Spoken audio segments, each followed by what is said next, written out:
한동훈 법무장관, 전임 법무장관이 뭐 검찰이 자살했다고 얘기하는데 과연 전직 검찰 출신의 법무장관으로서 할 수 있는 얘기는 전 납득이 안 됩니다. 본인은 어떻게 했습니까? 윤석열 대통령 그 징계 사건 관련해 갖고 1심에서 승소했는데 항소심 본인이 장관 취임, 정권 바꿔 장관 취임하자마자 변호인들 바꿔 갖고서 사실상 침대 축구하듯이 재판장이 왜 증인 신청조차 하지 않느냐 이렇게까지 핀잔을 듣고 결국 패소하지 않았습니까? 그리고 대법원에 상고 포기하겠습니다. 가장 중요한 게 뭐 항소 1심보다 더 많은 형을 선고받지 못해서 그런 가능성이 없었다고 하는데 1심보다 더 많은 형이 선고됐기 때문에 항소심에서 양형이 달라질 가능성이 있겠습니까? 우리 법조 기자들 그런 사례 봤습니까? 겨우 1심보다도 양형이 늘어난 게 매우 드문 겁니다. 그건 사실은요. 이미 1심에서 양형이 구형보다 늘어났습니다. 그렇기 때문에 저는 뭐 7천억 몰수 추징 문제에 관련해서도 전혀 좀 사실대로 보도를 했으면 좋겠어요. 전 정권 때 일이지만은 내란 수괴인 윤석열 대통령이 도대체 어떤 국민도 상상하지 못했던 기간 계산을 갖다가 형사소송법이 만들어진 이래 일자로 계산하던 기간을 갖다가 시간으로 계산해 갖고 구속 취소 석방하는데 검찰이 어떻게 했습니까? 이선 검사들이 과연 여기에 대해서 제대로 반박했습니까?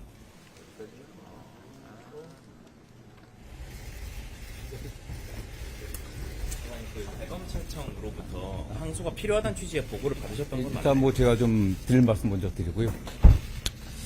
뭐 에이펙이 성공적으로 끝났고 그 후속 조치와 또 한미 간의 관세 협상 마무리를 해야 되는 시점에서 또 이런 것 때문에 국민 여러분께 또 심려를 끼쳐드린 것 같아 장관으로서 매우 송구한 마음입니다. 이 사건 관련해서는 뭐 원론적인 말씀을 드린다고 하면은 저는 뭐 성공한 수사 또 성공한 재판이었다고 생각합니다.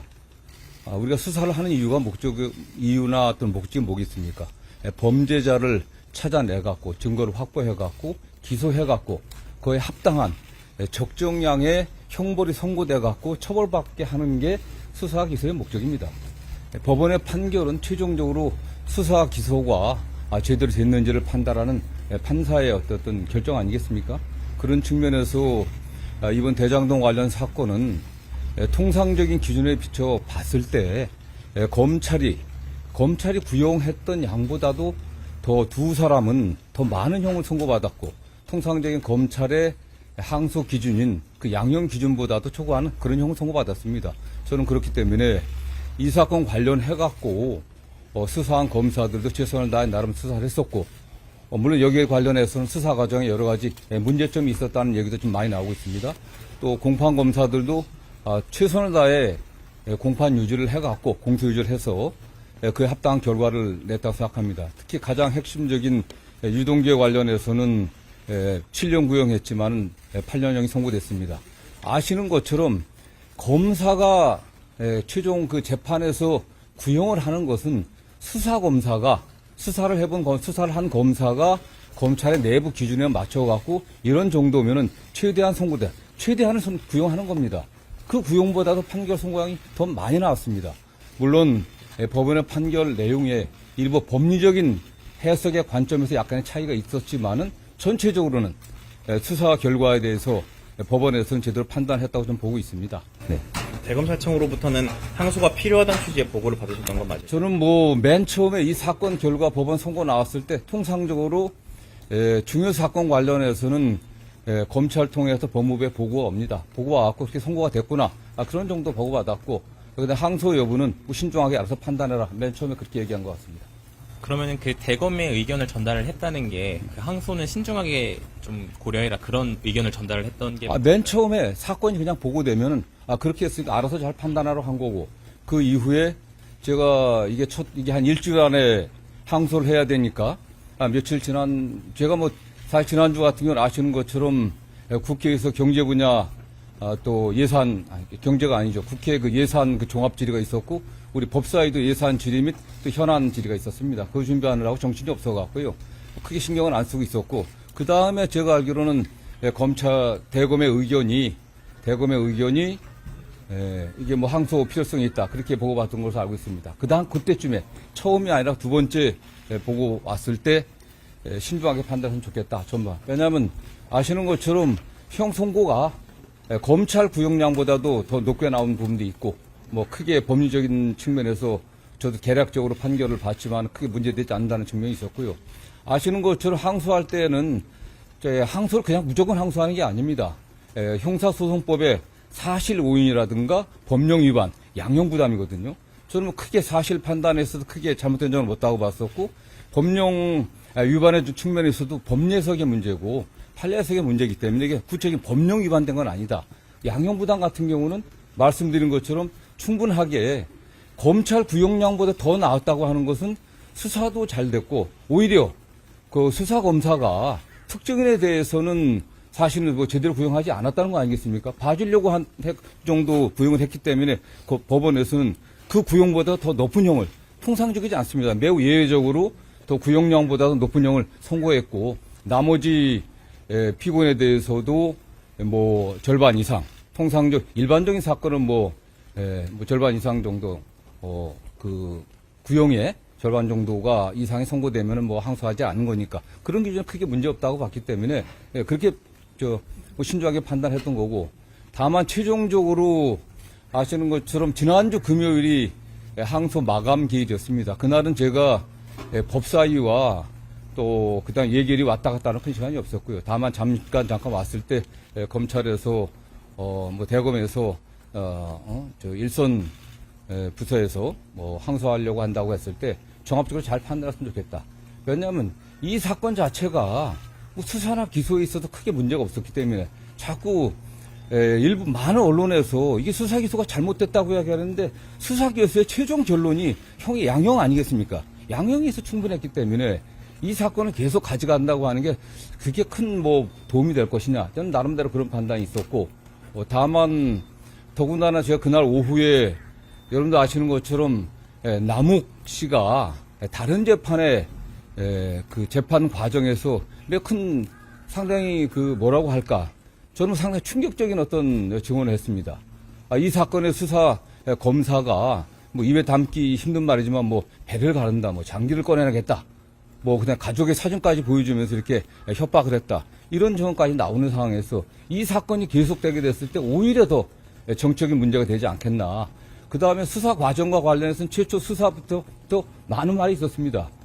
유동규 씨 관련해서는 그가 수사에 협조해주는 대가로 오히려 양형을 거래한 게 아니냐 이런 의혹도 제기됐었고 특히 당시 검사가 유동규 씨를 불러갖고 24시간이나 접견 면담하면서 아무런 기록은 남기지 않았고 오히려 증언이나 증거를 조작한 게 아니냐 모해 위증하려고 한 게 아니냐 아니 이런 의혹도 그 당시 많이 제기됐었습니다. 저는 그렇기 때문에 이런 것들이 지금 검찰이 매우 어려운 상황입니다. 검찰청 폐지 수사권 박탈이라고 하는 국민 요구에 따라 갖고 공소청 중수청이 설립되고 검찰 개혁을 어떻게 해야 될 것인가 하는 이런 문제가 있는데 정말 이런 정치적인 사건 때문에 이게 정상적이지 않은 사건이지 않습니까? 이런 정치적인 사건 때문에 검찰이 계속 이 사건에 매달려 있는 것이 좀 바람직하지 않다고 판단했습니다. 저는 그래서 다만 저는 제가 법무부 장관 취임해갖고 구체적 사건에 대해서 이래라 저래라 지시하지 않는 것이 원칙으로 삼았습니다. 왜냐? 과거에 보면은 사실상 구체적 지시를 계속 해왔습니다.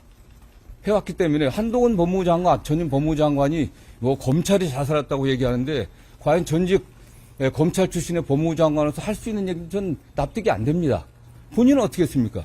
윤석열 대통령 그 징계 사건 관련해 갖고 1심에서 승소했는데 항소 본인이 장관 취임, 정권 바꿔 장관 취임하자마자 변호인들 바꿔갖고서 사실상 침대 축구하듯이 증인 재판장이 왜 증인 신청조차 하지 않느냐 이렇게까지 핀잔을 듣고 결국 패소하지 않았습니까? 그리고 대법원에 상고 포기하겠습니다. 전임 장관 때 일이지, 전 정권 때 일이지만은 내란 수괴인 윤석열 대통령이 도대체 어떤 국민도 상상하지 못했던 기간 계산을 갖다가 형사소송법이 만들어진 이래 일자로 계산하던 기간을 갖다가 시간으로 계산해갖고 구속, 취소, 석방하는데 검찰이 어떻게 했습니까? 일선 검사들이 과연 여기에 대해서 제대로 반박했습니까? 그러지 않았습니다. 일부 거기에 대해 적절치 않다는 의견을 제시했다고는 보지만 검찰총장이 사건 지휘해갖고 거기에 대해서 항고하지 말라고 했을 때 아무 얘기 안 없었습니다.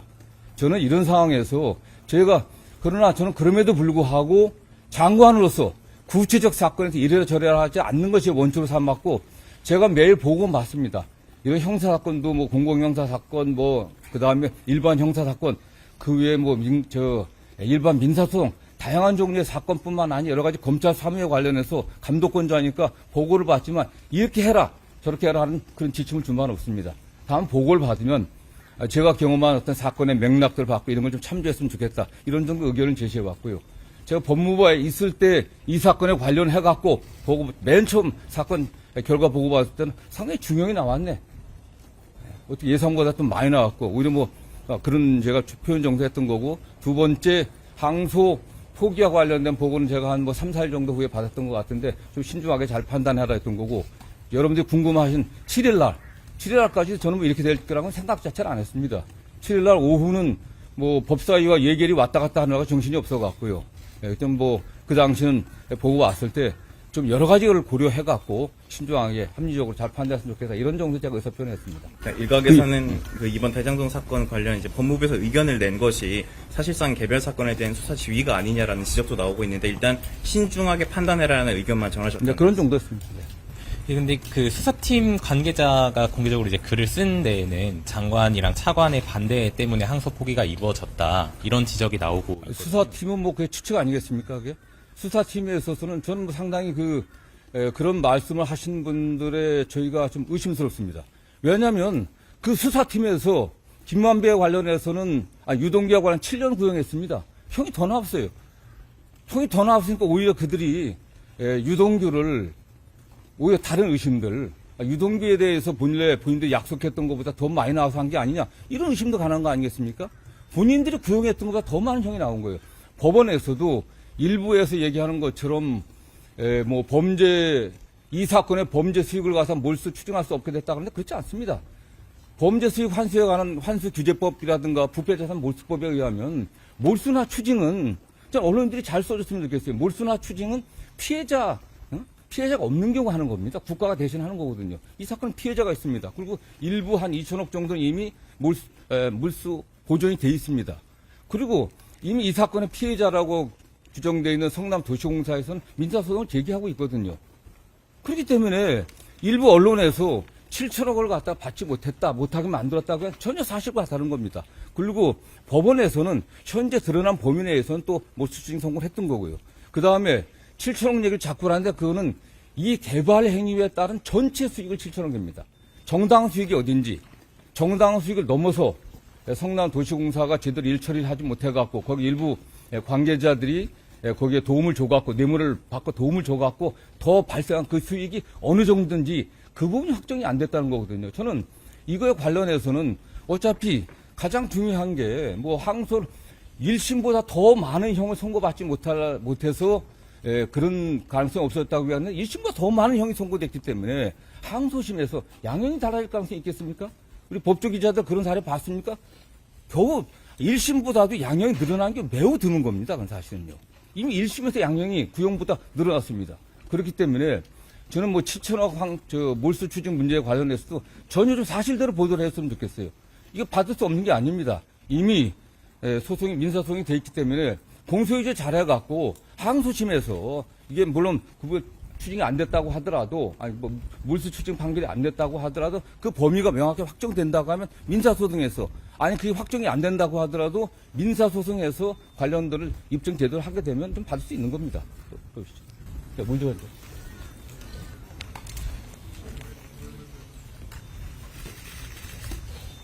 사실 이 대검찰청 예규를 좀 봤을 때 네. 선고 형량과는 무관하게 어떤 뭐 정의라든지 형평을 고려했을 때 타당성이 어느 정도 있다고 보면 항소할 수 있다는 규정이 바로 그렇죠. 이게 정의의 관점이나 형평의 관점이나 수사 과정의 문제점 봤을 때 이 판결이 그게 항소할 사유입니까?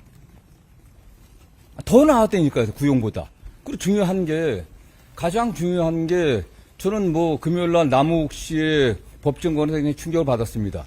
저도 이 사건에 관련해서는 뭐 쭉 처음부터 수사 개시부터 쭉 이렇게 관심 있게 지켜봤고, 많은 수사 과정에서의 문제점들, 특히 불법적인 수사라든가 증인의 회유 같은 게 있었다, 이런 소리를 많이 들었었는데, 결국 당사자 중에 한 사람이 지금 사실은 법원에서 아주 엄청난 폭로를 한 거 아니겠습니까?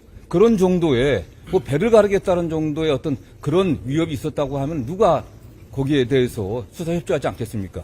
그렇기 때문에 수사 과정에 있어서 좀 문제점 들여다봐야 된다고 생각하고 있고요. 관련해서는 법원에서도 이 사건이 첫 수사팀이 계속까지 수사한 게 아닙니다. 1차 수사팀이 있었고 정권이 바뀌니까 수사팀은 완전히 바꿨습니다. 그 후에 달라진 거거든요, 사실요. 그 후에 달라졌기 때문에 수사팀의 의견이라고 하는 것도 1차 수사팀의 의견과 2차 수사팀의 의견이 좀 다를 거라고 보고 있습니다. 그래서 2차 수사팀에 일부 참여하신 분들이 여러 가지 문제 제기를 하는데, 그러나 어떻게 됐든 간에 사실관계에 있어서는 기본적으로 법원에서 인정을 했고 문제가 있다라는 판단한 거 아니겠습니까? 그래서 중형을 선고했다고 보고 있고요. 예. 말씀하신 대로 이게 정치적으로 좀 얽혀있는 사건이다 보니까는 이번 결정이 이재명 대통령 재판 부담 줄이기 위한 거 아니냐 이런 지적도 있는데. 아니, 이 사건과 이재명 대통령과 무슨 관계가 있습니까? 이재명 대통령 이미 별개로 기소돼서 재판을 진행 중이다가 지금 뭐 중단돼 있고, 거기 관계자라고 하는 뭐 그 성남시 공무원들도 재판을 따라받고 있습니다. 저는 그 재판에서 그건 그 재판이고요. 이 재판과 관련해서도 법원에서 분명히 대통령 관련해서 어떠한 그 판결 이유에서도 소시된 바가 없습니다. 오히려 뭐 대통령 뭘 제가 고려하고 했다면 또 다른 판단도 다른 의견도 낼 수 있었겠지만은, 저는 이건 이 사건에 관련한 저의 의견은, 저도 변호사를 오래 한 사람이고 또 법무부 장관으로서 책임감을 갖고, 더군다나 지금 검찰이 처한 여러 현실을 고려할 때 이 사건은 우리 검찰이 여기에 매달려고 계속 가는 거지, 만약 또 다른 경우도 있지 않겠습니까? 다른 판단했을 때 또 문제가 될 것이고, 어떤 경우 좀 문제가 되는데, 지금 검찰이 해야 될 일은 지금 매우 어려운 시기 아니겠습니까? 뭐 검찰청 폐지, 수사권 박탈이라고 하는 어떤 정치권의 요구도 있고 국민적 요구도 있습니다. 이 상황에서 그런 문제에 검찰이 우리가 어떻게 혁신해야 되는지, 우리가 어떻게 개혁해야 할 것인지, 이런 문제에 좀 더 집중하는 게 좋겠다는 평소 생각에 반영이 됐다고 저는 생각합니다. 장관님, 이번 사건 관련해서 중앙지검장이 사의를 표했고, 그리고 또 이제 전국 검사장들도 이 부분에 대해서 추가적인 설명이 필요하다, 대검에 이런 소명을 좀 요구하고 있는 상황이거든요. 저는 물론 그런 의견을 낼 수 있겠지만은 좀 상당히 안타깝습니다. 중앙지검장의 위치가 그냥 가벼운 위치 아니겠습니까? 대한민국의 검찰이 처리한 사건은 굉장히 많습니다. 99%의 사건은 일반 서민들이 겪고 있는 많은 그런 형사상의 피해들, 그걸 처리하는 민생사건이 대부분입니다. 수많은 형사부 검사들이 현장에서 그야말로 잠 안 자고 그야말로 피땀 흘리면서 국민들의 재산을 지키고 안전을 지키고 생명을 지키려고 최선을 다하고 있습니다. 1%도 안 되는 형사사건들, 그야말로 극소수의 정치 검사들이 정치적인 눈치를 보면서 수사를 해왔기 때문에 국민적 불신이 나온 겁니다. 검찰권을 너무 오용하고 남용했기 때문에 검찰 개혁하자고 하는 거 아니겠습니까? 검찰권 오용과 남용의 사례가 뭐가 있겠습니까? 굳이 제가 그 얘기를 하게 한다면은 그것도 제가 뭐 어떤 정치적 입장이라고 했으니까 말씀드리지 않겠습니다. 국민들은 알고 있습니다.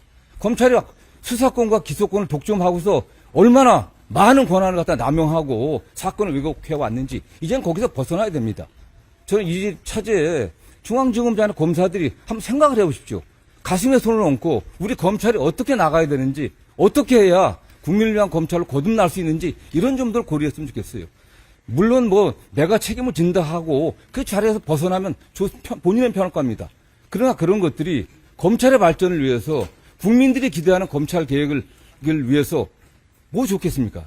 전 보다 좀 책임감 있는 자세를 취했으면 좋겠고요. 관련해갖고 이 문제는 뭐 일선 검사들이 이 사건 하나입니다, 사실. 검찰에서 처리한 수많은 사건들, 민생사건, 시장에서 정말 피땀 흘려 생선 팔아 버는 돈들 사기당해갖고, 사기당했는데 처리 제대로 안 되고 지연되고 덮어지고, 성추행 당했는데 조사 제대로 못하고, 저는 제가 장관 취임해갖고 그런 부분에서 검찰이 소홀함이 없게 철저하게 보안 수사하고 공소유지 철저하게 해갖고 진짜 우리 국민들의 마음을 갖다가 그야말로 거기에 칼을 찌르는 그런 범죄자들을 잠 못 들게 하자라는 게 제 법무부 장관으로서 기본 입장이었습니다. 그래서 뭐 이 사건 관련해서 일선에서 좀 아쉬움이 있을지 모르겠지만은, 저는 제가 처음에 말씀드린 것처럼 일선 이 사건의 수사검사들, 기소검사들 최선을 다했습니다. 최선을 다한 결과가 그 양형입니다. 법리적인 판단 문제들 좀 다 견해가 다를 수 있습니다. 그러나 이런 거 우리가 집착해갖고 이 사건 하나에 매달려갖고 우리 지금 검찰이 어떤 방향으로 변화가 돼야 되는지 그런 것에 대한 고민과 성찰이 오히려 묻혀지지 않기를 저는 바랍니다.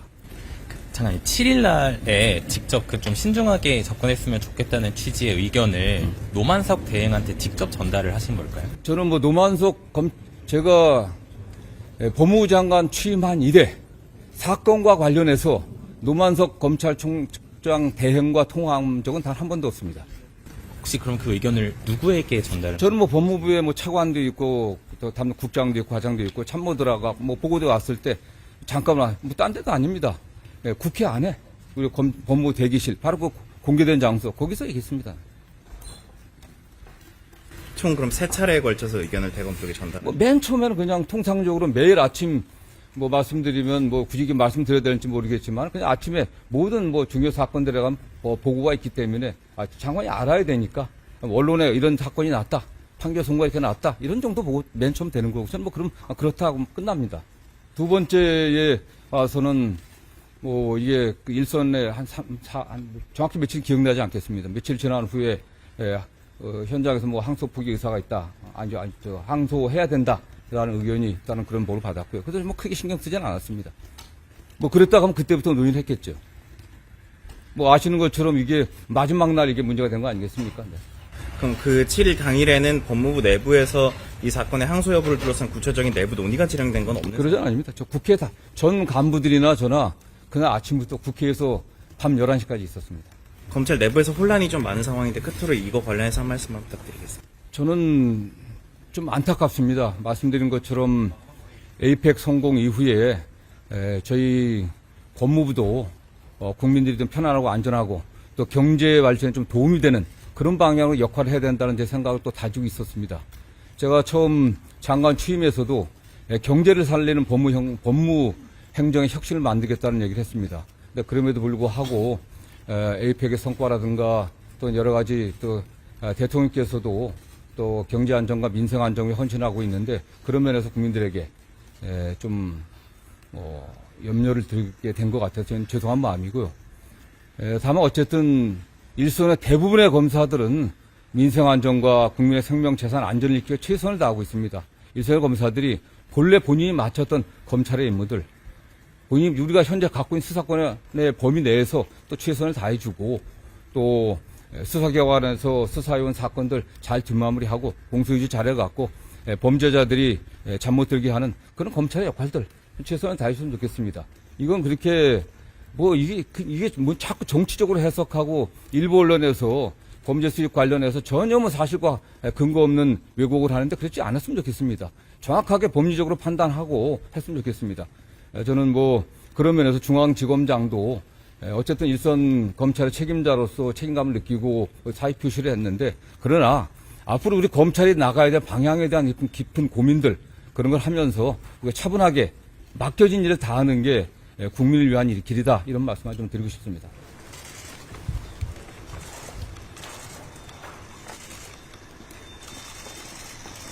돌아가겠습니다.